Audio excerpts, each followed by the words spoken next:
We have digestion, which is breaking down the food into smaller soluble subunits. Soluble so that it can get moved across the small intestine. So food is digested initially in the mouth and then the stomach and then finally the small intestine. The process can be mechanical, such as chewing or the churning in the stomach, or chemical using enzymes. We then absorb the small soluble subunits of the food from the blood into the small from the small intestine. And then these nutrients are then assimilated. They're taken around the body and used up in the cells, where they become part of the cell structure. And the last part of the process is digestion, where we remove the fiber, really, which we cannot extract anything from. There's nothing left that we can remove from our food at that point. Quick look through some questions. Which is the correct order of the processes? Where does digestion of carbohydrates begin? Where does digestion of proteins begin? And where does the emulsification of lipids take place? Have a quick think through and see what you can remember.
Okay, I'll just pop the answers up for you to have a look.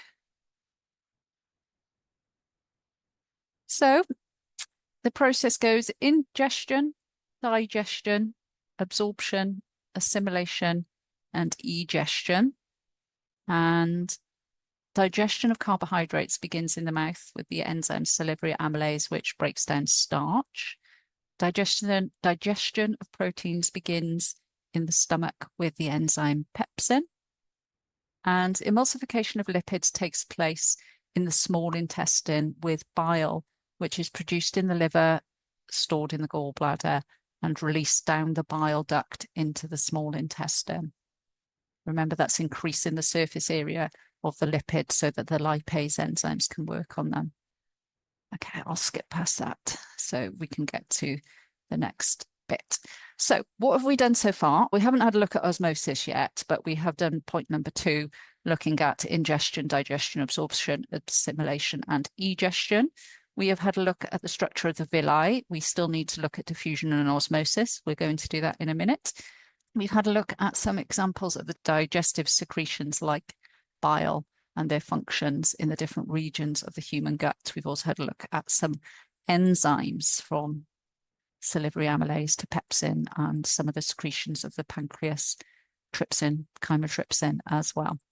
So any questions before we move on and start to have a look at movement across the cell membrane? I'll just get the next bit or slide up while we do that. Are chyme and the bolus the same? No, not quite. When we talk about the bolus, we're talking about the food which has been chewed up in your mouth and swallowed. When we're talking about chyme, it has been through the stomach or is in the stomach, so it has picked up the secretions of the stomach as well. So it has got that gastric juice and the hydrochloric acid and stuff as well. It's just the saliva and obviously the secretions that are in the saliva and the food when it's a bolus of food.